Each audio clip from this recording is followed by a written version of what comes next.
Good morning, everyone. It's really good to see so many of you here today, and I think it's across, isn't it, from adults and children's services, which is really brilliant.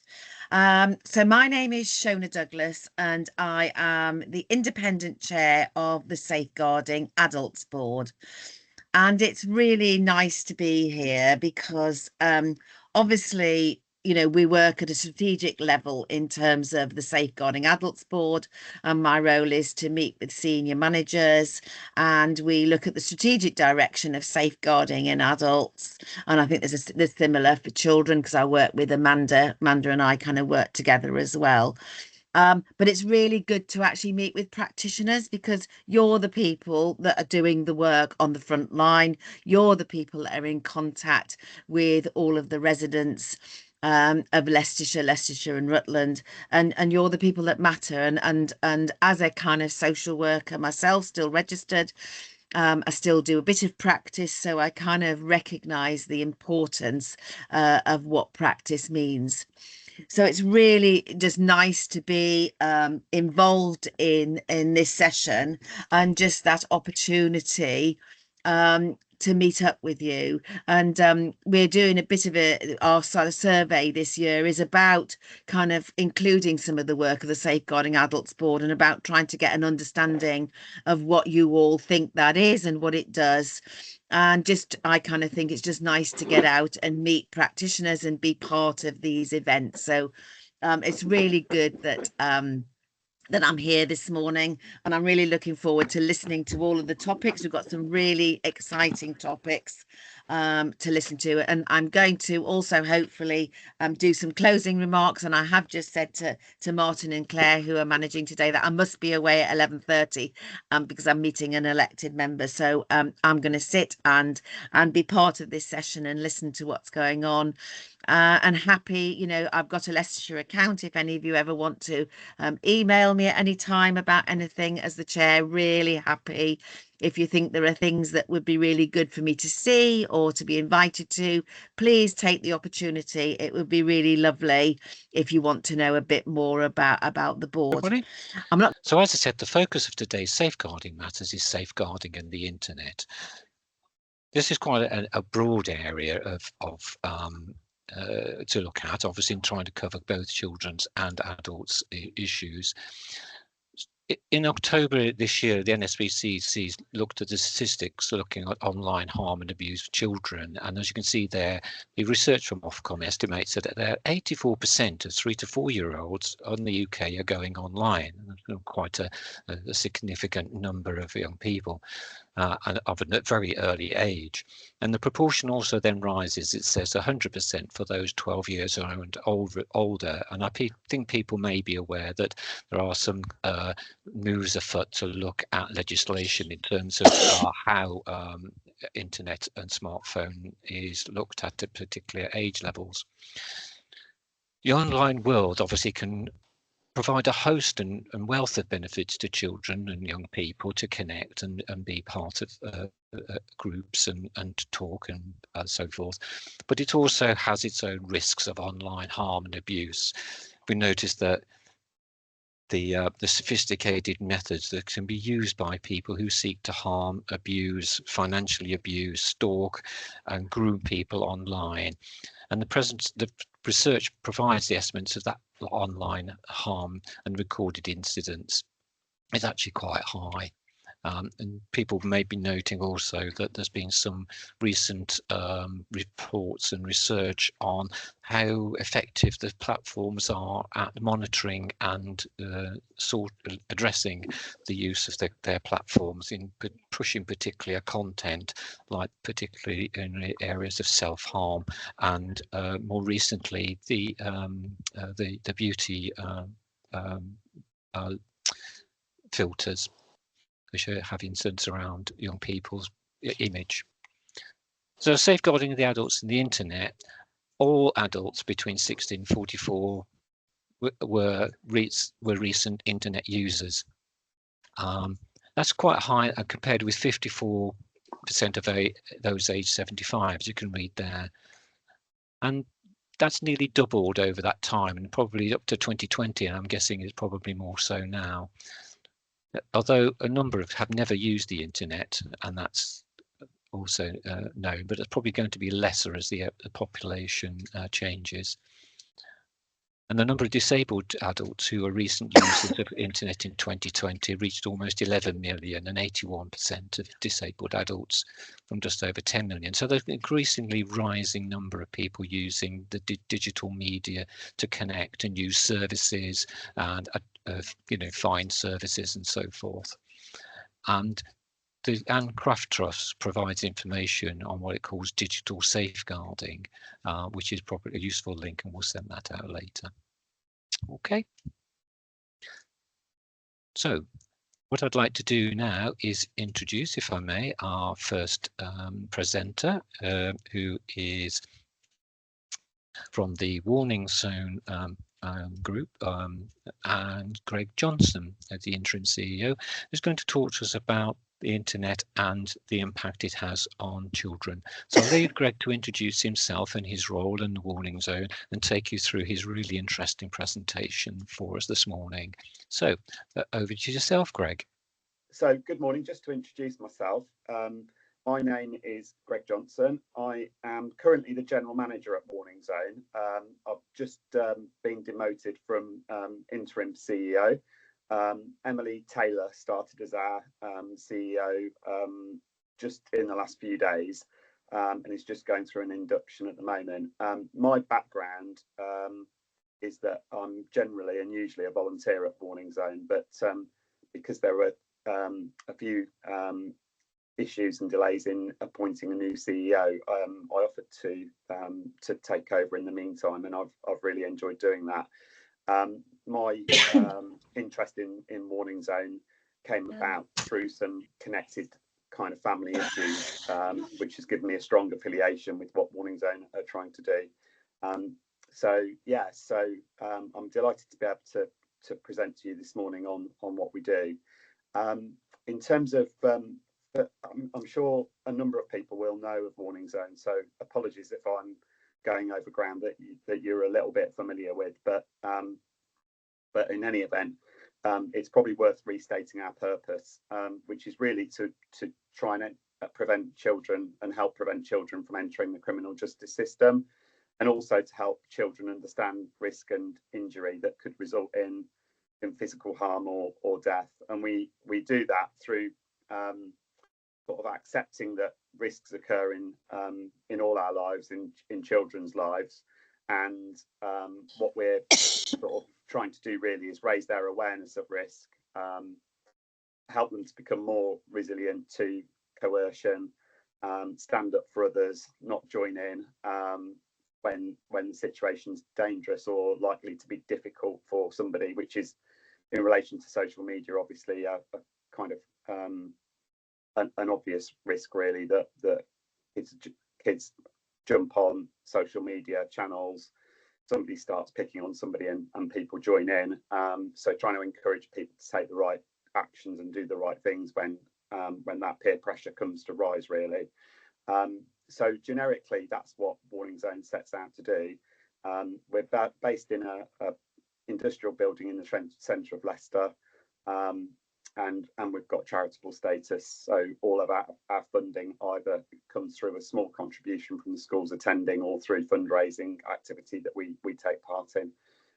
So if we move on to the next, well actually we'll stay with this slide and show you the pictures. So before we get to eSafety, where the children come and spend up to an hour and a half on online safety, all things eSafety related, we've also got a safety zone which covers other kinds of harm. So these little images along the bottom give you an idea. So the first one is county lines, knife crime.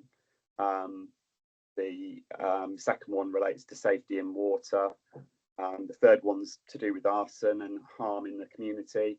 The fourth one is to do with train vandalism. And then if we go on to the next slide, and we can bring up the couple of extra images there. This just gives you an idea of the scale of the operation really. So we have 11,000 year 6 children visit, 260 schools from the Leicestershire, Leicester City and Rutland areas. And we get a significant increase in awareness and understanding from the children based on pre and post-school visit questionnaires. So we do a little bit of simple assessment of kind of what they get out of it. And then we also get post-visit questionnaires back from the school with their feedback on, which is more qualitative feedback on what how the visit went for them, how the children got on, and all of that kind of thing. We also do something called Road Crew, which is a multimedia experience where we go out from the centre to secondary schools and deliver to years 8 to 11 on more sophisticated online issues, such as gender-based abuse, misinformation, and how to deal with those kinds of topics. So more tailored to that age group. So the next slide. So just to concentrate on e-safety, because obviously we're here to talk about e-safety, and this just gives you these slide fly-throughs just give you an idea of the game-based approach we use to teaching the children and educating the children about some of the things that we look at. So we'll come to the end of the fly-through, and then I'll talk to you a little bit about each of the things that you've seen rather than doing it in the moment. But as you can tell, the topics are quite wide-ranging, covering grooming, cyberbullying, lots of different terms that are used on the web, phishing for information,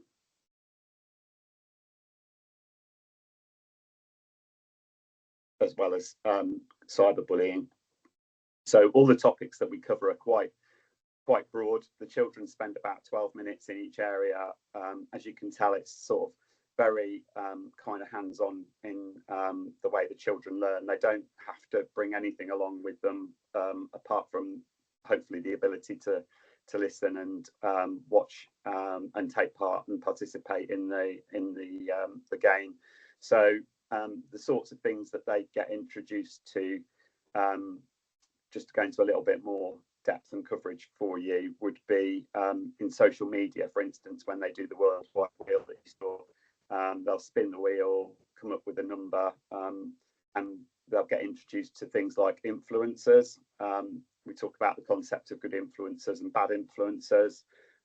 Try and they'll look at the card, which has got headshots of 8 influencers. None of them I know at all personally, but the kids, it's astonishing. The kids know every single person on that sheet of influencers, which just highlights how locked onto YouTube and social media the kids actually are. We talk to them, we showed them a film at the start that talks about the whole journey of grooming, how people kind of connect with them, the fact that the average age of an online gamer is 35. We talk about what they can talk about in the game and what not to talk about in terms of personal information. Then we cover, through internet phishing, all different kinds of information that that is personal to them, so they can understand what not to give away. Then we move on to cyberbullying. I would say that from what the schools give us feedback before the kids come, and cyberbullying is probably their biggest concern in terms of issues that the schools are currently facing with the children and the activities that they kind of get up to.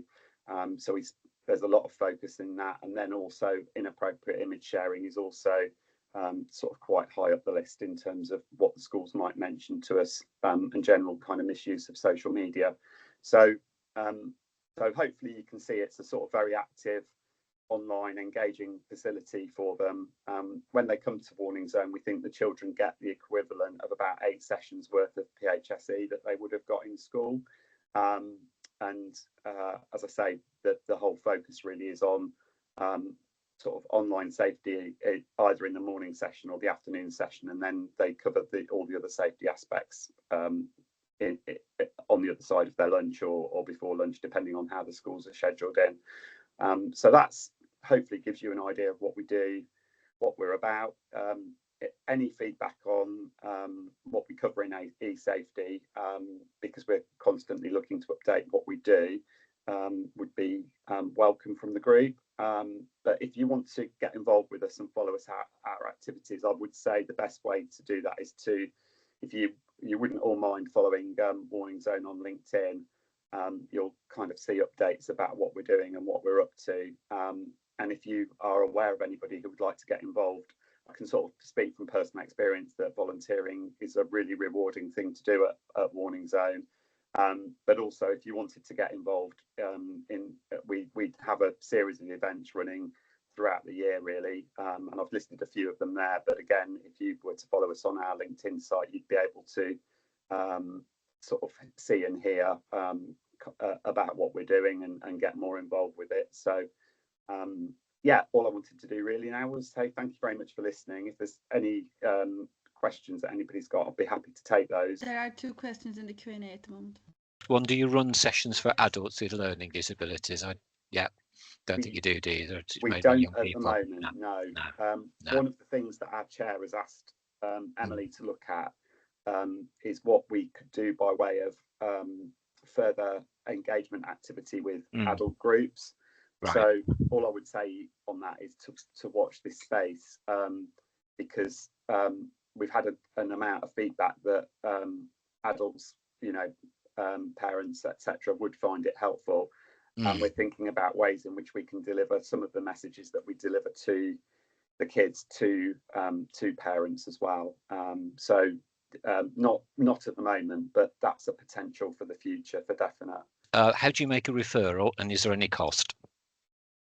So in terms of so primary schools book in, we focus on year 6s. The cost to the school is £14 per pupil. The cost for us to deliver the service is approximately £40 per pupil. So we have the challenge of raising approximately, you can do the maths, approximately £250,000 a year to kind of bring the kids through. Where we are looking at where there are schools that are really struggling, whether we can support those in any specific way. But at the moment, the cost is £14 per pupil, and it is for year 6s only. Okay. We do have groups who bring young people along who have got learning difficulties. So for children sort of up to 16, we have had examples or visits from schools or from groups of children in that way.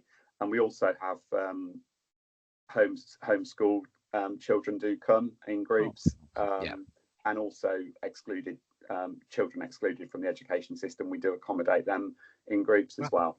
Schools contact you directly to book in, or is yes, there? They do. Yeah. Again, thank you very much, Greg, for taking your time to come present today and your interesting session. And thank you very much. And we'll move on to our next speaker. Thank you. Okay, thank you. Good morning, everyone. I'm now going to introduce Ailsa Cull from Prevent. So my name's Ailsa Cull and I'm the Prevent Education Officer from Leicester City Council. As the title suggests, my role is around supporting schools and any education settings, all the way from early years, nurseries, childminders, all the way up to secondary schools with their Prevent duty. So effectively, or essentially, supporting schools in protecting students and the young people from radicalisation.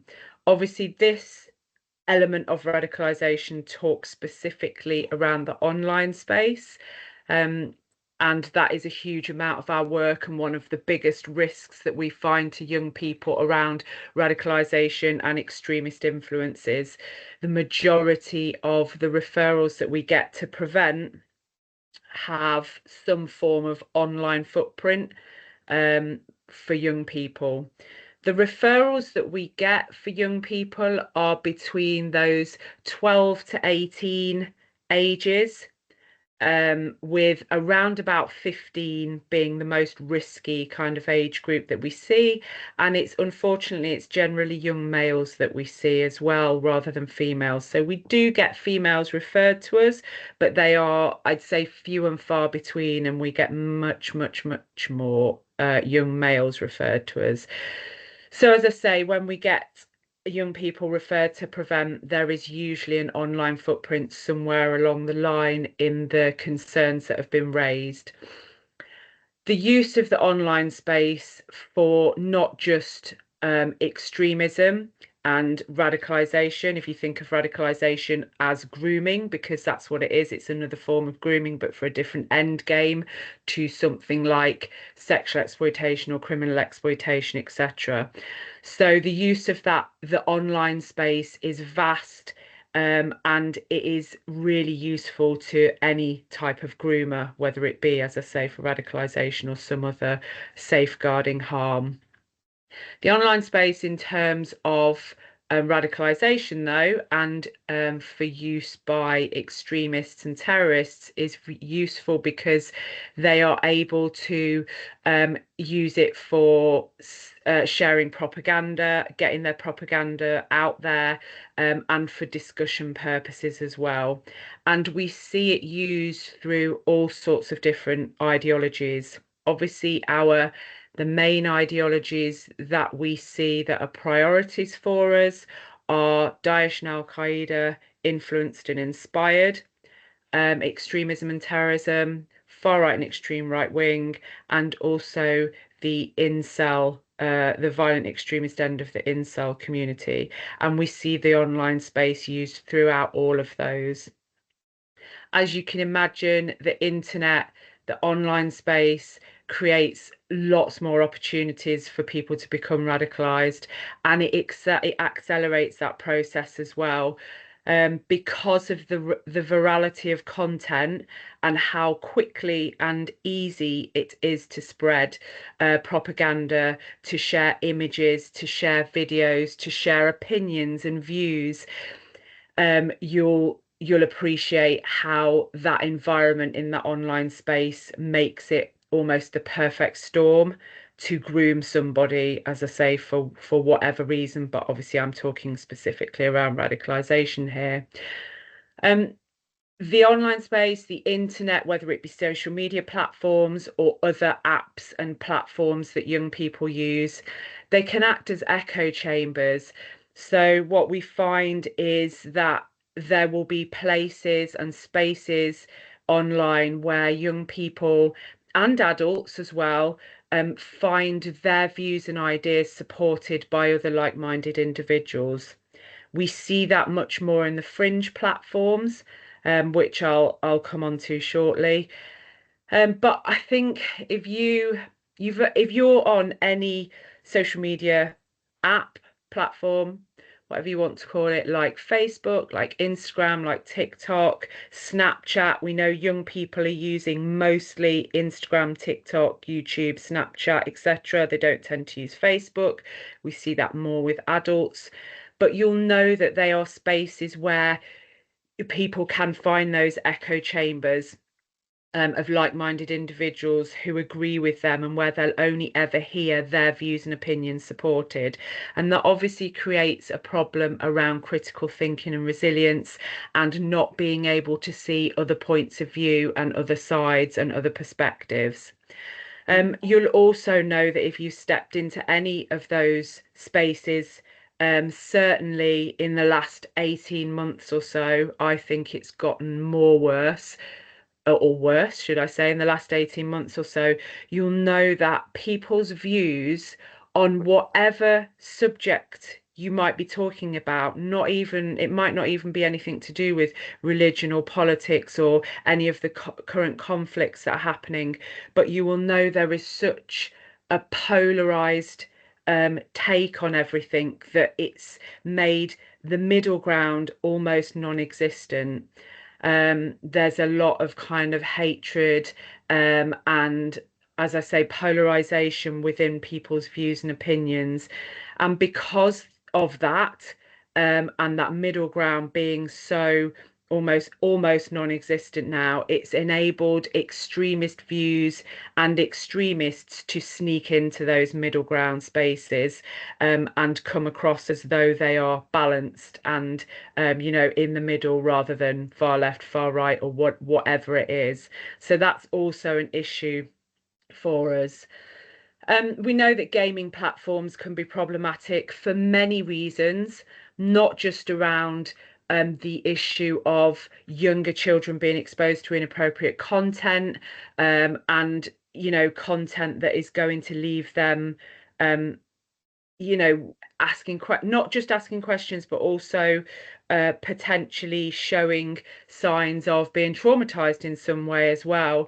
If you have, I'm not a gamer, it won't surprise you to know, but if you've ever been on a game like Grand Theft Auto or Call of Duty or one of those types of games, you'll know that the content there is completely inappropriate. For example, a year 3 child or a year 2 child, yet we are seeing these much younger children in primary schools being exposed to this type of content, whether it be parents allowing them to be on those games, whether they are being exposed to it by watching over the shoulder of older siblings, or even parents themselves who are playing those games.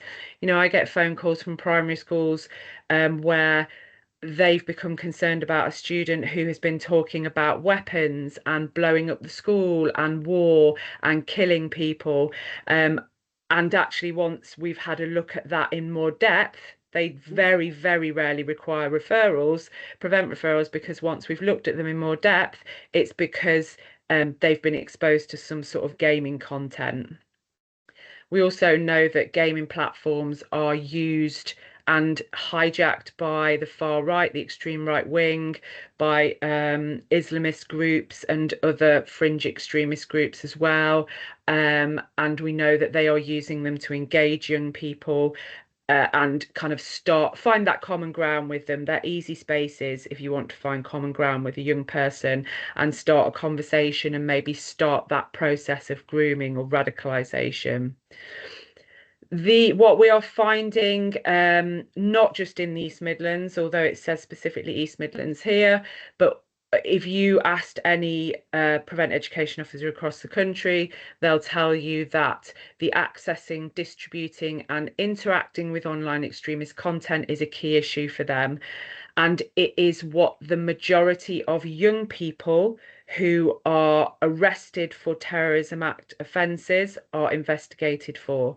So obviously the Terrorism Act encompasses many offences. An actual terrorist attack is only one of them. And what we find is that young people who are arrested and then those subsequent investigations take place, it is more often than not because of something that they've been doing in that online space. As I said, whether that is interacting with content, distributing or accessing material that might be useful to a terrorist, or one of those types of offences. Even things like being an admin for an online platform or an extremist group or a terrorist group as well, or an organisation. And we know, if you've watched the news, if you've kind of seen what's happened in the last few years, you'll know there'll be children as young as 13 who are engaging with people in America, for example, in that online space and encouraging them to go and commit actual terrorist attacks, even coordinating and being responsible for extremist groups and encouraging that type of those whatever ideology it is that they are in that group for. So with young people in that online space, what we are seeing is that activity often involves young people who are inspired by conspiracy theories and racist stereotypes about ethnic minorities, and that some young people who believe that violence against minorities is justified to protect white people. That comes from a conspiracy theory from far right and extreme right wing groups called the Great Replacement Theory. And that is something that's propagated by those types of groups, and that is that as white people we will become a minority in our respective countries, because they believe this across some of the other European countries as well, by the year 2066, very specific, because of things like multiculturalism, diversity, immigration, etc. And so what we're seeing is more young people who are being engaged in this type of content, and that's where those concerns are then coming in when they are voicing them at school, where maybe they're writing about them, maybe they're telling friends about them. Quite often they become involved in WhatsApp groups, and somebody from, you know, the WhatsApp group will tell a parent, or they'll raise it with a teacher, and that's how that becomes identified. So those tend to be the trends that we're seeing, predominantly online, as I said, for young people. Thank you. You can go on to the next slide. So I just wanted to talk a little bit about the kind of different levels, I guess, of the online space and where young people might initially be engaged by extremists or by radicalizers. So we have the kind of surface web, visible web, or what we refer to as mainstream platforms. These are your everyday websites, such as Facebook, Instagram, TikTok, YouTube. You can see them there on that first line of icons. Snapchat, Telegram. So the white airplane in the blue circle is an app called Telegram. It's very similar to WhatsApp, but rather than it being a messaging platform, so it's end-to-end encryption and you can message, but it's actually more a broadcasting channel now. So you can have lots of different channels within Telegram, and we see it used a lot in terms of recruitment, sharing content, extremist content, even down to attack planning, and other criminality as well, but obviously talking specifically around radicalization, extremism. We see Telegram used a lot, but it is what we would class as a mainstream platform. And as it says there, these are those everyday websites where young people might initially start to find an interest in something, and, you know, radicalizers, groomers will use it to attract new audiences, and they tend to act as those stepping stones. So it might be that a young person has had a look at something on TikTok or Instagram or even YouTube, something they've been interested in, for example, that might be around what's happening in current affairs, whether it be nationally or internationally on the news, maybe one of the conflicts that's going on. Maybe they've got a question around religion. Maybe it's something to do with their own religion that they would like to ask a question about, but don't feel like they can go to anyone face to face. And so young people use the internet to try and get those questions answered or do that research. And then, of course, what happens there is the algorithms start to bring them up things that they think they might be interested in, and sometimes more extreme content, and then, as I say, it acts as those stepping stones to what we term as fringe platforms, so dedicated websites. So content, and this is the second row, so the icon with the frog, Gab, Aitken, Reddit, BitChute, you might have heard of. Usually people haven't heard of any of those except maybe Reddit. So these are platforms that are accessed by a direct URL or an IP address, and they might require a password or some other form of security to get past the public website page, but they are easy to get onto, and they make up around 90% of the internet. What we see here is much more focused topics. So they tend to be discussion platforms, places where you can build communities. What they have in common is zero accountability, anonymity, and no censorship. So you can imagine the topics that are more focused here can be much more extreme. So we tend to see the extreme right wing and the extreme end of the incel community in these spaces. I talked about echo chambers earlier, and these places act as perfect echo chambers, because what can happen is that young people will be engaged in those mainstream platforms and then moved across to these more fringe platforms, and because there is no censorship, no accountability, anonymity, they can discuss whatever they like. People can say whatever they want. And so when young people find themselves in these spaces where goodness knows what is being discussed around extreme right wing, far right, etc., that they start to hear that language that is dehumanizing, othering, them and us, black and white thinking, that type of thing, and they become desensitized to that. And so they're not going to stick their head above that parapet and say, oh, I don't think we should be using this language or saying this about this group in society or these people. They can become more immersed in that. And then the dark web. So you might have heard of the dark web or decentralized web. And this is where we find those encrypted and closed platforms. So lots of criminality can take place here, lots of illegal activity. And what we find is that the real hardcore ideologies, long-term supporters of those ideologies, are much more extreme discourse. So when you think about, you can pretty much discuss whatever you like on the fringe platforms, in the dark web, it's even more extreme than that.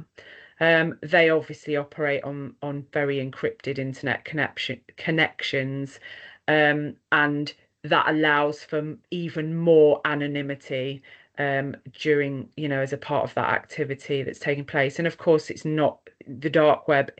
Apparently, I've never been on it myself, but although you've got all these different encryptions, it's not actually as difficult to get onto as you might think. I have never tried. So yeah, we see not just the kind of, not just radicalization, extremism, terrorist activity. There's obviously lots of other criminal activity that takes place here as well. So the internet increases opportunities for self-radicalization as well. We often see self-radicalization in cases of self-initiated terrorism. This is also one of our priorities. Self-initiated terrorism is what we've seen in the UK since about 2017. So the attacks that we've seen take place have been committed by individuals who've acted alone. They've not been affiliated with any terrorist groups. Those terrorist groups haven't come out and taken responsibility for those attacks. These individuals have self-radicalized generally in the online space, and they've carried out those attacks because they've been influenced and inspired by usually Daesh and Al-Qaeda extremist ideologies. Neurodiversity, this is something we see a lot with young people and in the online space. When you think about the fact that lots of neurodiverse individuals, not just young people, adults as well, can find it much more or much easier to interact in a non-face-to-face setting. So they find it more difficult with those face-to-face engagements, building those face-to-face relationships in real life, I guess. So the online space provides a perfect place for them to find their people, for them to find their identity and belonging, to find their peer groups. And what we find is neurodiversity is quite often either there, whether it's diagnosed or undiagnosed, especially in young people, in those prevent referrals. And there will certainly be an interest in the online space, and they will have found their group of people maybe on one of the platforms, the fringe platforms that I mentioned. And they will kind of find, as I say, find their group of people. They also, when we look at special interests that neurodiverse young people can have, that might be to do with, for example, the whether it be a Nazi ideology or a white supremacist ideology or something in the far right, whether it be symbols, uniforms, that type of thing that can lead them to, coming to the attention of professionals. But they tend to find those interests and then expand those interests and get even more into them in that online space. And the internet is often used by extremists to illustrate and reinforce whatever their ideological message or narrative is. We see that it's really easy for potential recruits to gain near instantaneous access to very visually powerful video and imagery, and that video and imagery that young people and adults are exposed to in the online space can appear very legitimate and real, and they can use it. These extremists will then use that to substantiate their extremist claims, whether they be political, religious, or whatever else they are trying to claim. And it creates that very new social environment in which otherwise unacceptable views and behaviour are normalised. And I mentioned before about that middle ground, because everybody is so polarised in the online space. That middle ground is really easy for those extremists to sneak into and make those views appear acceptable. And then misinformation, disinformation, fake news, algorithms, these are all things that we find particularly problematic in the online space. So it is very much with young people around critical thinking, around building critical thinking and resilience, teaching critical thinking and resilience. I'd argue actually that it is just as important for adults to revisit critical thinking skills at the moment as well, when we look at what is out there and available around, as I said, different conflicts and generally what is happening in society at the moment, whether it be, as I say, politically, religiously motivated, whatever it is. But I'd argue that it's just as important for adults to visit their misinformation, disinformation, critical thinking. This is just a very brief well, it's just a visual really to show what I've just spoken about in terms of the surface web, the deep web, which are the fringe platforms, and then the dark web, and how there are layers to them, and those extremists will kind of start, they'll start at the surface web and then work deeper down. Thank you. And now I've got a oh, okay, sorry, I forgot I had this slide. I did have a case study, but I don't think I'm going to have time, folks. Sorry. I've actually spoken about a lot of this already in the previous slides. We've talked about echo chambers and algorithms, and manipulation of emotions. Radicalization feeds on emotions, and it's really important to remember that if you have a concern about a young person or even an adult. And so exploring the true motivations of that concern are really important, because emotions will be in there somewhere, and radicalizers are very good at exploiting and manipulating emotions of others. Anonymity and privacy is also something I talked about, that zero censorship, no accountability, and anonymity in those spaces. Confirmation bias as well. We need to be really careful around that, not just young people, but adults as well. Are we just looking for information on the internet? I talked about critical thinking skills. Are we just going with one side or one point of view? And it's hard to examine, especially as an adult. It is hard to say, actually, I've just read or seen this other point of view or perspective that goes completely against what I really believe and what I want to believe. And it's really hard to kind of go against your confirmation bias. Talked about misinformation, disinformation, and conspiracy theories, and the gaming in virtual communities, and the exposure to violent content. It was a very interesting talk, so it was very, very helpful. So thank you. Thanks very much, and good morning, everybody. It's not the greatest topic, and I'm sure you've had some challenging topics already this morning, but let's just hope that this is helpful to you. So what I'm going to talk about is the self-harm and suicidal behaviour and the update of the procedure and practice guidance. Next slide, please. Thanks. So there's a couple of slides here about the overarching changes to the procedure that I'll go through. So we're looking at the changes, including how professionals can consider when they need to do a referral to child and adolescent mental health services. We've added some additional third sector support services. Also the services and training in the local resource section, cross-boundary referrals where children and young people live across boundaries, and there's a postcode checker.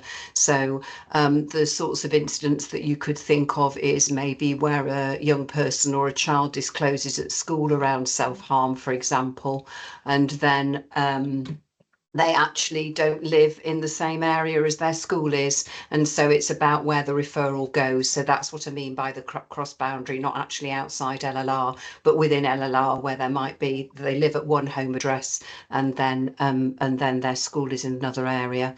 I can see questions coming through, but I can't actually see them at the moment. I don't know what arrangement. Sorry, I've come in at 10:15. Is there arrangement to answer the questions at the end? No, it's okay. Daria's monitoring the Q&A. So yes, if there's time at the end, we can make you aware of the questions and provide some short answers, Claire. Okay. All right. Thanks, Martin. Thanks very much. No worries. Thank you.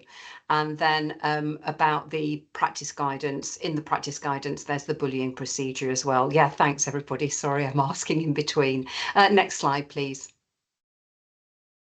I'm so sorry, I haven't introduced myself. I'm designated nurse for safeguarding children and adults for the Integrated Care Board, and I do realise that's behind my head and also was on the first slide, but it's a bit rude for me not to introduce myself, so I'm coming backwards, going forward. Sorry about that. The details for the local authorities have been updated, and that's obviously to help assist referrals, but it's making sure that all of that information's up to date.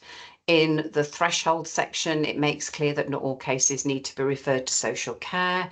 There's information about the child death, the National Child Mortality Database, and I'll talk about their risk factors in a lot more detail a little bit later on. There were also some additional indicators and risk factors added, and sometimes that's about our own local cases and what we've learned locally, but also it's about sort of national research as well. That can link into the NCMD also.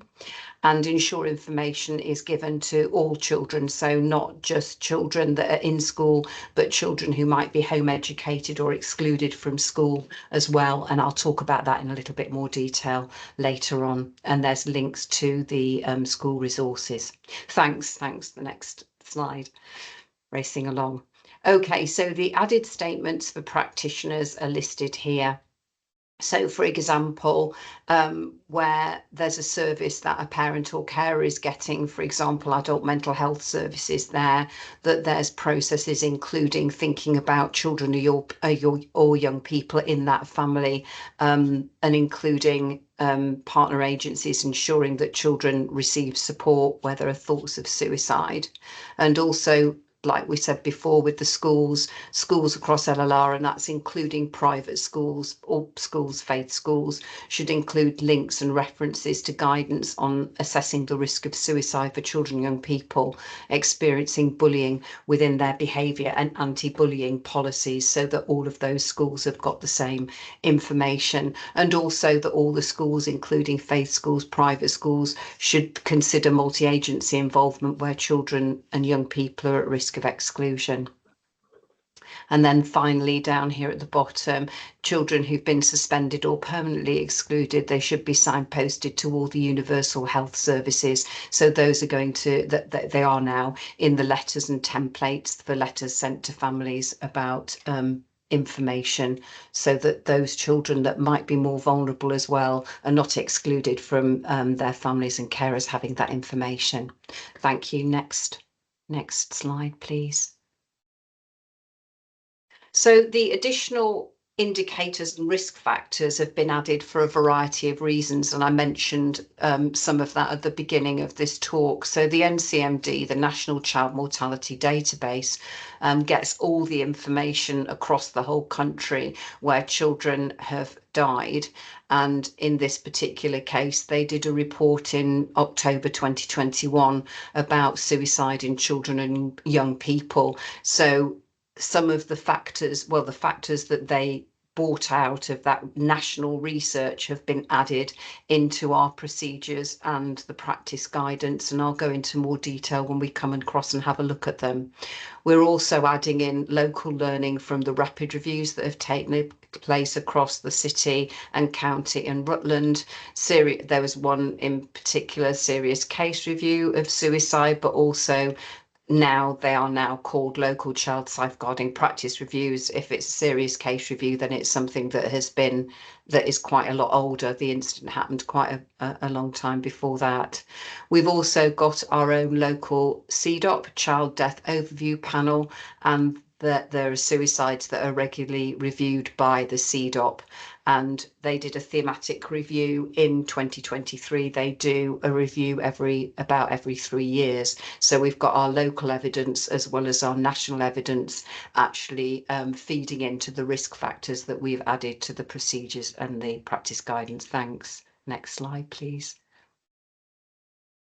So I said that I would talk a little bit more about the NCMD, and this was the report, as I said, that was published in 2021. And what I thought it was worth doing was actually having this information in our risk factors in a pictorial form, but also to explain it a little bit more. So when you look at the deaths that were looked at across the country, you can see that 3 of the factors there are really more than 50% of the cases, and in terms of household functioning, almost 70% of the cases. So there were a range of categories there that are risk factors for children and young people, but also they've kind of itemised them in terms of not necessarily importance, but in terms of how often they turned up. So it's worth actually thinking about when somebody is looking at a child or young person that's maybe suicide is a risk, or they're talking about self-harm, about those other factors that could make their situation more risky, and household functioning is way above a high factor there. Also loss of key relationships, and that might not necessarily be by a suicide. It could be a loss of a relationship, an intimate relationship for that young person. It could be a relative. It could be a divorce, a loss of key relationships. Then obviously the mental health needs of the child or young person. And then we go down in order of the number of times that turned up and how important it was as a factor. So actually bullying is much further down, but obviously all of those things need to be considered, and the multiplicity of the factors as well. So it's useful, I think, to see it in that way. If we look at the next slide, please. And this is more of a pictorial way of looking at things, and different people learn in different ways, don't they? And sometimes I think the pictorial things are quite helpful as well. And actually, again, that's showing it, as I say, not necessarily in order of importance, but in order of the frequency that showed up in their research. So you can see the household function, little house there, and then problems with the law being much further down, but seeing it in a pictorial form. So both those forms, the chart that you saw at the beginning and this pictorial form, that's both in the practice guidance, but it's also in the procedure as well. Next slide, please. So in terms of reviews, there were a few learning for LLR there, so I've listed them there. So that's GPs having better awareness of triage and navigation services, more of a multi-agency approach, which came up previously in a slide there about self-harm and suicide management. This is part of this training here, that frontline practitioners understand thresholds and systems more fully. and also the complexity underpinning emotional and mental health presentation. So all of those factors that I've just been through, the impact of family life and environmental factors, that those are explored in more detail to see if there are actually quite a lot of risk factors. And also it might enable somebody working with a child or young person that they might talk more, and there might be other services that can help and reduce risk as well. And also the understanding of early intervention and the services from child and adolescent mental health. Sorry, I'm trying to get through my 20 minutes. So reviewing self-harm and suicidal behaviour will, doing this will fulfil some of the learning and the learning that we're doing today. Next slide, please. So in comparison, comparing the local and the national report findings, both reports, so that's our local one from LLR and the national report from 2021, recognise the following factors, and we're back to this. This isn't in order of importance here, but a lot of the key relationships, they came up in both, as did the household functioning. Obviously that's the top one, the little house that you've seen, the mental health needs of the child or young person, risk-taking behaviours, conflict within key relationships. Often that can be parents, but it might be with peers as well. Problems with service provision, abuse and neglect. That might link also to the household functioning as well. Problems at school, so exam pressures and studying pressures, the time that maybe GCSEs, that kind of thing, and bullying and neurodevelopmental conditions. Next slide, please. So in terms of a comparison between the local and the national report, the themes identified in the national report but not noted locally were social media and internet use and issues around sexual orientation and identity. So that's not to say that they're not significant, and it's not to say that they don't happen in LLR or contribute, but they weren't identified in the local suicides that were looked at in 2023. And the themes identified locally but not noted in the national report included cannabis use, issues around emotional regulation and rigid thinking patterns, although noted that the overlap with neurodevelopmental conditions, and also physical health conditions and attendance at private schools. So to note, when we're thinking about our local suicide review, they are very small numbers, and so one issue could skew what we're looking at. So obviously the national report looks at all of the suicides over a period of time over the whole country, and we're just looking locally. So the numbers over 3 years are really very low. I think the numbers in 2023 that covered the previous 3 years, well, it was up to 2020 actually, was I think 13 cases. So it's bearing that in mind. We might have local issues, but actually that doesn't mean to say that those are always going to be found. They are low numbers, and I wanted people to remember that. Next slide, please. Thanks. So other indicators that have been added, but also things to bear in mind and things that could be risky, are specific other forms of self-harm. So burning, scalding, banging, hair pulling, self-poisoning, not looking after emotional, physical needs, direct injuries there, scratching, cutting, swallowing, putting things inside the body, and also low self-esteem and expressions of hopelessness. And as again, I apologise for this being really quite hard-hitting subject matter here. Next slide, please. So also in additional risk factors, and these were what we'd learned from. So as I say, it's a difficult subject matter, but it's particular self-harming behaviours that could be particularly risky. So for example, sometimes some types of self-harm are especially dangerous, and self-poisoning is one of them and can be fatal, and repeated self-poisoning. So repeated overdoses that might cause, say, for example, liver damage, could which is the organ I'm mentioning there, but could be other organs, could be irreversible, and also ligaturing and the potential for strangulation. So again, those self-harming behaviours of note can be particularly dangerous and lead to fatality. Low self-esteem, isolation and loneliness, so that could tie in with maybe children, young people excluded from school, feelings of hopelessness, the factors that the NCMD had outlined in the infographics, and physical conditions and poor physical health, and that might have a social impact on making you more isolated. So some of those issues could link in to each other. You know, feeling isolated may affect your self-esteem. Having a physical condition may make you feel more hopelessness than another person might feel, if that makes sense. I think it does. Next slide, please. So also other additional risk factors, previous history of self-harm, quite significant, a suicide in parents, wider family, carers and siblings, or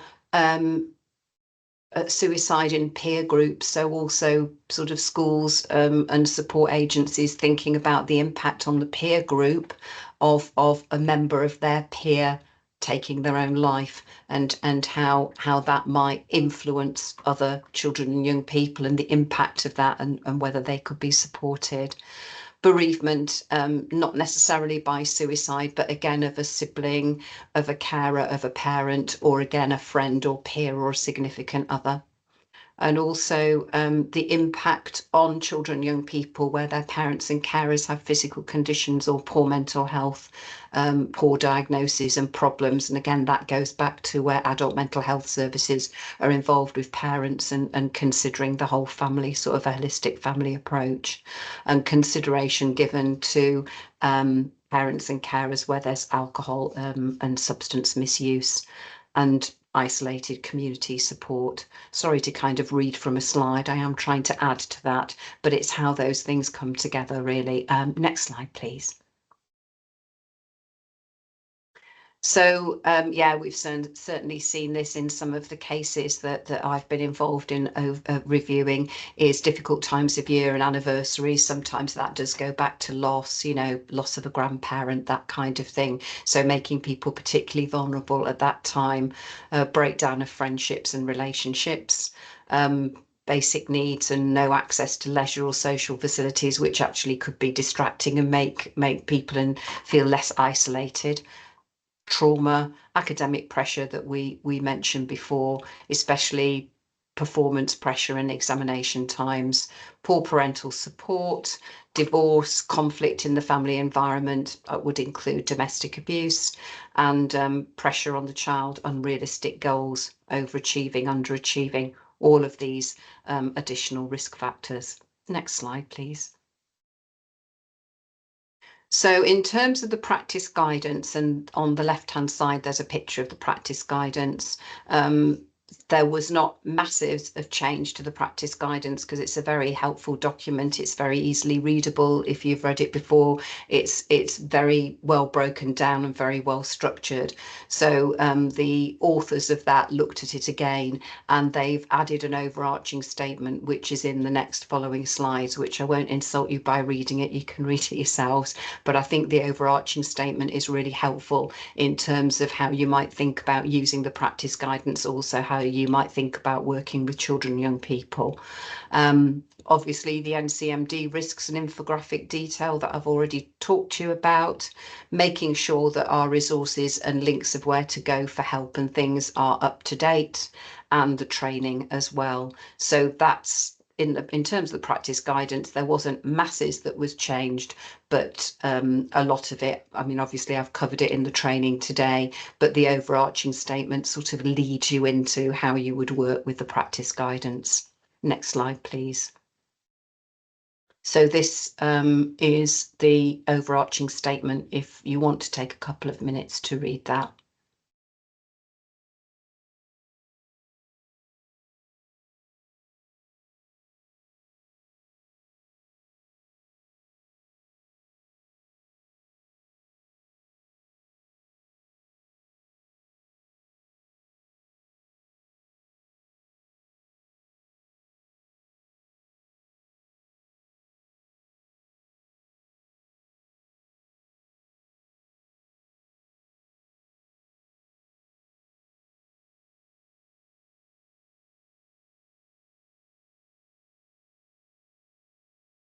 So hopefully that's given you time. You will be getting the slides, I think. Do you want to go on to the next slide, please? I think there's another little section there.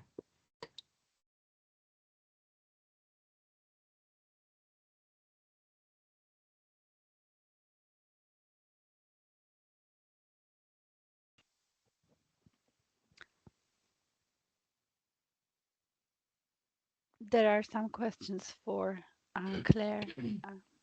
Just to let you know. Okay. All right, thanks. Thanks, Daria. Thank you. Okay, so somebody has asked, can I ask about historical self-harm and suicidal thoughts if mentioned by a client as of today?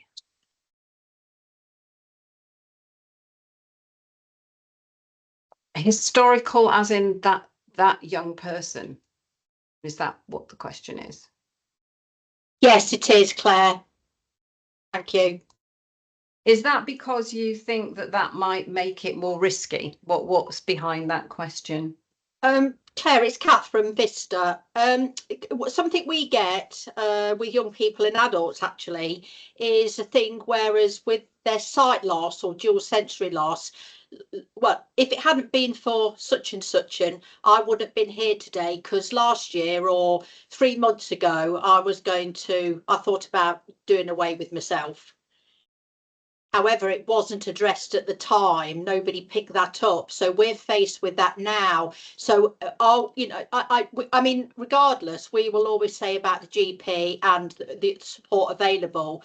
But I was just interested in this. If it goes back any further, then there's still a consideration, I would have thought, to pick it up. I would agree with you. And I think the thing is that the fact that that young person is comfortable to be able to talk to you, then in a way they're giving you that information, aren't they? You're not kind of, how am I putting it, you're not trying to draw it out of them. They're voluntarily giving that. And yes, I think then if that has been missed, it is significant. And actually, if you look at the risks and things that we've talked about today, then I would say yes, it's significant. You've made a note of it. They've been willing to share that with you, and it could be an indication that risks have increased, but you'd then be asking how they feel now, because obviously how you're feeling at that time could change. And it sounds like they're saying that they're changed and they're in a more positive place. Thanks, Claire. Lovely. Cheers. Hi there. Hiya. It's just that a lot of the content is very much relating to children and young people, and I work with adults, and I was wondering if there's any more information regarding what you spoke about relating to adults with learning disabilities. This is the policy and procedure for children and young people. So I suppose where those sorts of issues would come in is if there was an adult with those sorts of issues within the family that might make them more vulnerable, as well as the children, like, for example, a young person being a young carer. But this actual procedure and practice guidance is purely for children and young people. Is that answering your question? Yeah, so is there anything relating to adults, because there are adults and vulnerable people that also go through these things as well. Can we be signposted to some? Yeah, I can speak to my adult counterpart in terms of that, and then I can let Martin know. I'm making a note as people of things that I can't do, then I'll do that lovely. as well. Yeah, absolutely. That's great. Hi all. Just to go through our practitioner feedback surveys. So both the Safeguarding Adults Boards and the Children's Partnerships across Leicester, Leicestershire and Rutland have got a staff feedback survey for you to fill in. So we'll put the links into the chat in a moment. But just to say that it looks at our key safeguarding priority areas for this year. So it would be really appreciated if you could fill it in. So we've got 10 minutes, which will take us to about 6 minutes past 11. So I'll add those now to the chat, and if you could fill them in, that'd be much appreciated. We've also got some QR codes if you've got electronic devices that can scan those. Hi, thank you. Now that we've hopefully had time to complete your session, look, I know introduce you to Liz Dunn, who's going to present the information around the recent child sexual abuse in the family environment report. Okay, Liz, over to you.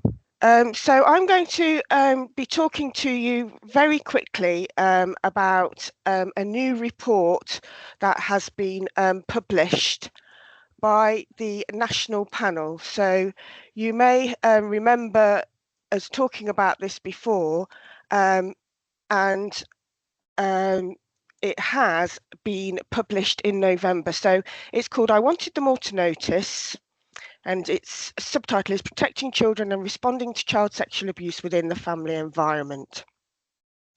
It literally came out a couple of weeks ago. It's looking at 136 serious child safeguarding incidents, some of which, 41 of those, became either a serious case review, so that would have been an older incident, or a child safeguarding practice review. The discussions were held with 107 practitioners across England, one-to-one discussions with 2 children from the reviews, which doesn't seem very many, but if you think about how difficult and complex the arena of child sexual abuse is, then actually to get that voice is really valuable. Discussions with experts by experience, so those are people who are also survivors of sexual abuse and how they feel about this as well. And then also discussions with people who've been convicted for sexually abusing children. Now, the top link is the link to the actual review, but as they released it, the national panel, so these have all the national panel has all the notifications about serious incidents. They have also released a briefing note for child protection professionals across England, and that briefing note is a really useful tool if you just want to get an overview, and it does have practice issues for people involved in child protection or safeguarding. So for child protection professionals, it says these are the main practice issues, and it brings up 4, and I'm literally only going to skirt over the top line because you can have the slides, and actually we're going to do a lot more work on this review as we kind of get to grips with it, because there's a lot of recommendations for everybody on this. So it says professionals from across multi-agency system struggle to identify and understand when there is a risk of harm. And what they're saying is that sometimes we lack the confidence to ask the right questions. We're not necessarily creating the right space for children to talk to us. We're heavily reliant on children telling us that they're being sexually abused directly, and that we're not necessarily recognising some of the challenges that children might have in telling us. There must be better join-up between the criminal justice and the child safeguarding response to child sexual abuse. So what we're finding is that there's a disconnect sometimes between criminal justice and child sexual abuse, and our response to it, and where it is that the evidence is not strong enough to necessarily convict a person of sexual abuse, we're sometimes taking that as that the abuse has not happened. And actually, as professionals, the balance of probability is, do we realistically believe that that has happened? And most probably it has. So we need to be working with that child and family regardless of the situation with the criminal case. Children and families are not receiving the support, help and protection they need throughout the investigation. And that's because of how difficult it is. And sometimes we find that children withdraw what they're saying. That doesn't mean that it hasn't happened. It means that they don't want to go on. And we spoke about this at the last Safeguarding Matters, so we need to be very clear about still supporting that family through a situation. And then assessment of risk to people presenting further effect of sexual harm. So often when we see reviews We see that there's been an element of risk before that we've seen. It's not been identified, they've not been prosecuted, and we've continued to not assess that risk as being high when we should assess the risk as being high. So that's literally a whistle-stop tour, 10 recommendations altogether, 6 recommendations for safeguarding children's partnerships. So we're going to be looking at those to consider them in the new year. There's also going to be some work that the Safeguarding Children's Partnerships have agreed to do with the NSPCC to look at the impact of this report and the impact of the recommendations. So we will have to be implementing the recommendations over 2025. Thank you, Liz. We're now I'm going to introduce Zena, Trading Standards Scams Officer from Leicestershire County Council. Thank you for inviting me today. So my name's Zena. I'm from the Leicestershire Trading Standards Service at the Leicestershire County Council, and I'm going to talk about the offer of support to victims of scams, fraud and doorstep crime. So I sit within the projects team at Trading Standards, and the manager of the team is Karen Ritalik. I wanted to just start off with sort of a few stark facts about scams. The average person that the criminals target is the age of 75. So more often than not, we're talking about older people. 53% of people over the age of 65 have been targeted by criminals. And looking at those figures, in stark contrast to that, there's only actually estimated that 5% of victims ever report the crime. And just to look at some figures very, very quickly, scams cost the UK economy between 5 and 10 billion pounds a year. That is not just monetary loss, that is the impact on the UK economy as a whole. So we're talking about pressure on public services, etc., which I will mention later on. The National Trading Standards Scams Team statistics show that the average loss to a victim is around £3,000. Victims are often vulnerable, lonely, socially isolated. There's been a lot of work that's gone into these areas. It's not just confined to those areas, but we do find a lot of the victims come into this category. And there's also a high ratio of people with cognitive difficulties such as dementia, brain injury, learning disabilities that often become a victim of scams. I'm not going to talk about all the different types of scams. I'm sure many of you are aware of the types of scams that are out there. That's just sort of a quick list overview. Scams can take so many forms nowadays, but these are just a few. So how do the scammers work? Scams take many forms, as I've just mentioned, and as well as being scams being carried out over the phone, on the internet, text messages, emails, we do also include doorstep crime in this issue, and it's massively, the opportunities have massively expanded in the recent years, and fraudsters can now target a very large number of people from within the UK and overseas by methods such as online, social media, scam mail, phone calls, text messages. And as technology evolves, scammers become more and more sophisticated in their methods and the tactics that they use, and always seem to be one step ahead. And we need to remember that these are criminals. These are organised criminal groups, and often they are linked to large-scale gangs. This can involve modern slavery, human trafficking, and those are just a few examples. The tactics that they use can be befriending, grooming techniques. The National Trading Standards Scams Team recently released a report in relation to how coercion and control, the same way it's used in domestic violence, those tactics are also used by fraudsters to manipulate and control their victims. There is actually a report, if anybody's interested in that information, I can provide that. They also use very professional looking websites, documents, paperwork, impersonating banks, the police officials to gain people's trust. They will use threats of intimidation, isolating people, putting people under pressure, offering high value rewards, and they will use reputable brands and names that we all know and recognize, and they're becoming very good at purporting these people.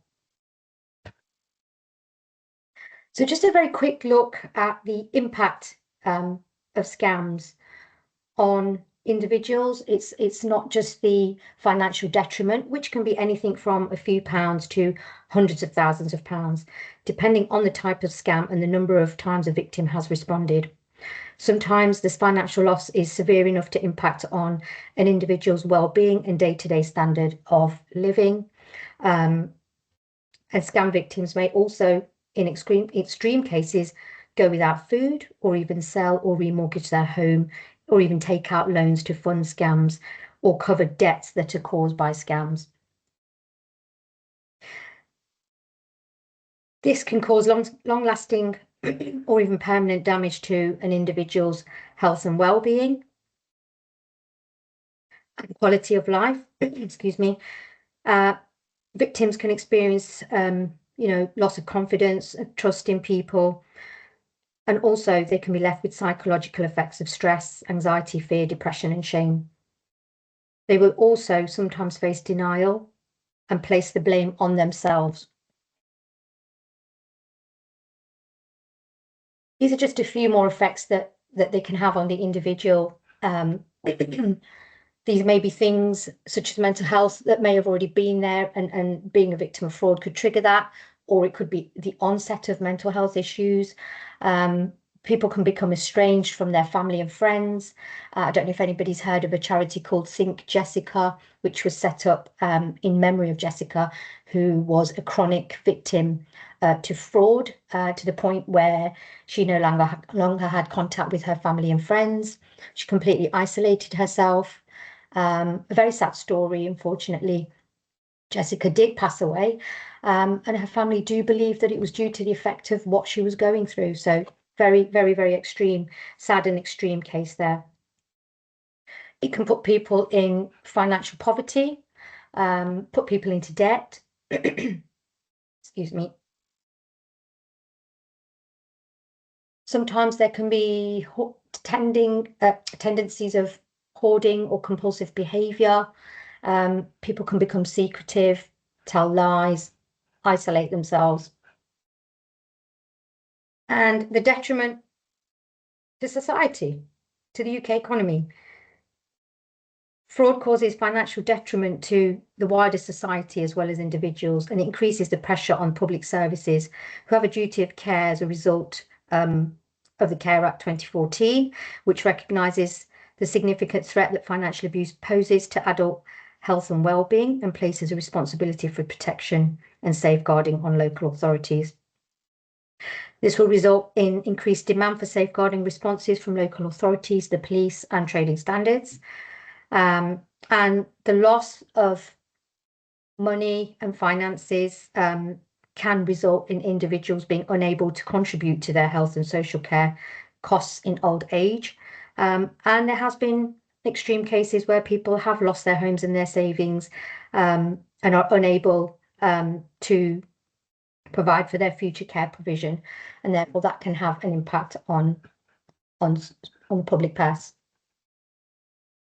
Just a very quick, excuse me, look at why people might respond to scams. There's a variety of reasons. One that isn't on there is sometimes a victim may not even realise that they are a victim of fraud. We have to sometimes break that news to that person, which can be quite a difficult thing for them to maybe understand and accept. And it can be because they want to leave something for the family. It can be because they're experiencing financial hardship. Something else that's not on there is because of the tactics that fraudsters use.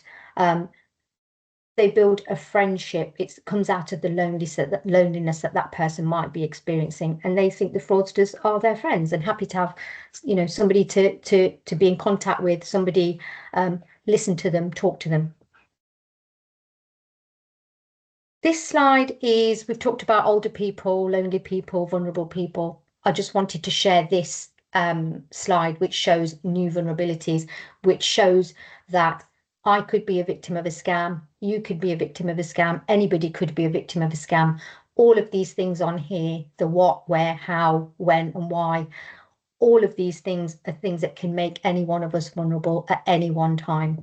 So a vulnerability might not just be an illness or a disability. We can be vulnerable at any moment in any time, which is when fraudsters, which is what fraudsters play on. So that moment of vulnerability that we might have where our guard is down is when they will take advantage. So trading standards and safeguarding vulnerable people. The key priority for trading standards is to protect vulnerable residents from becoming victims of rogue traders and fraudsters. In safeguarding terms, doorstep crime and scams can constitute as financial abuse. We often meet older people, vulnerable residents during our work. Sometimes we're the only agency that they've had any recent contact with, and we aim to take a holistic approach to problems that we may come across, and we'll consider wider safeguarding issues. So if necessary, we will raise concerns with relevant teams and agencies. So I just wanted to stress the importance of working together so that we can help people to remain independent in their own homes and possibly even prevent move into residential care. We're keen to work with colleagues from other agencies and organisations to safeguard vulnerable people. We welcome any information from you if you suspect that a vulnerable person might have been a victim of a doorstep crime or a scam, and our contact details will be available at the end of the presentation. So trading standards can help protect vulnerable people in a variety of ways by identifying and supporting victims of scams and doorstep crime, providing advice, information and intervention, and advice to the adult at risk so that they can protect themselves and so that we can help them to gain the tools and the knowledge to prevent them being defrauded again and prevent that cycle of victimization. We aim to empower individuals to recognise and not respond to scams and prevent future victimisation. We offer information packs, no cold calling door stickers. We offer leaflets. We have a Facebook page that we use to raise alerts. We also have a newsletter for those that might be digitally excluded, that may not use email, social media, etc., to try and really get that message out about how to keep themselves safe. We also provide information on call blocker devices for people who are receiving scam calls, cold calls. Trading Standards does have a small number of pull devices for the more serious cases and for those who may be vulnerable, which can be loaned out for an agreed period of time. And that's put in as a safeguarding measure.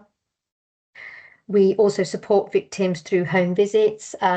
So intervention can be anything from an advice call right up to months of working together with that victim and home visits and partnership working with other agencies. We also deliver scams awareness training sessions to local community groups, professionals, financial institutions, and care providers. So Trading Standards will continue to improve public awareness of scams and increase the knowledge and help people to take the steps to protect themselves. And also changing the language that we use when we talk about victims, removing the stigma and the embarrassment that victims often feel.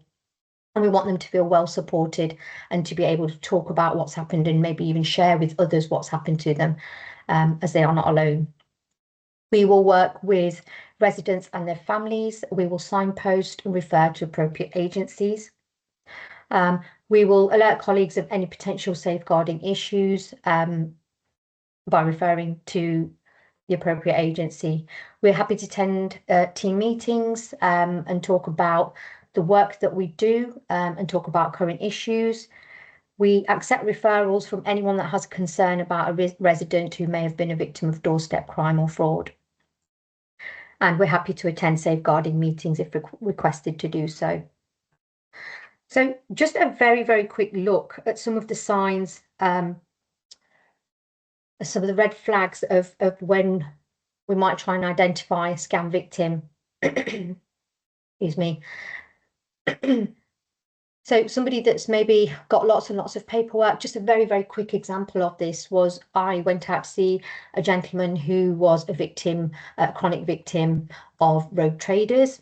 And when we went into the home, he had piles and piles of unopened letters and magazines and coin collections, which were quite evident that things had got out of hand for that individual. And when we questioned him in a sensitive manner, he actually broke down and he was quite distressed by it all because it had just snowballed for him. And Trading Standards wrote to over 100 charities to remove his name from the mailing lists, and we removed hundreds and hundreds of letters and destroyed them safely from his home, which gave him relief. So not necessarily a scam. I have actually written an article on charity donations and also subscriptions, something called subscription traps, which may not come across as a scam, but it's very difficult for sometimes people to get out of these situations. And we have seen situations where people have hundreds of pounds going out of their bank account, which, you know, is draining their finances. So we've supported people in those sorts of situations as well.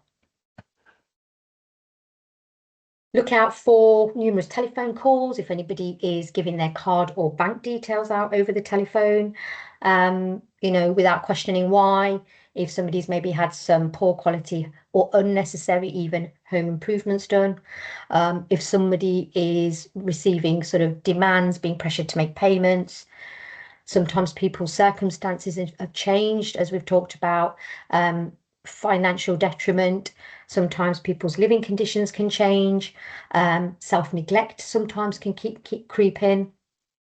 Changing relationships, changing character as well. These are all things to look out for. Okay, Zena, I think if you don't mind, we need to sort of probably come to a little bit of an end there, if you don't mind, because we're running out a bit. Could we put all of your contact details and the respective contact details for Leicester and Rutland in the chat, and any of the other information from your slides onto the chat as well in terms of reports? Absolutely, yeah. I've just come to the end slide, so that was perfect timing. So these are the details for Leicestershire County residents, Leicester City residents, and Rutland residents. The Trading Standards contact details are not for the public, just for a professional referral pathway, but there is a final slide which can be shared with residents, and that's the Citizens Advice Consumer Helpline. And there's a final slide if anybody wants to keep up to date with the latest scams and further training. I'm happy to share those as well. Thank you very much, Sean. That was a very... So there's two local updates to be people aware of. That's the elective home education, and the links will be put in the chat there for the information for further reading. And the second is the self-neglect guidance, including hoarding, which was published recently and will be part of the further training and updates in the new year. And there's 7-minute briefings and animations available on the Safeguarding Adult Boards YouTube channels. Again, the links will be appearing in the chat. Thank you very much.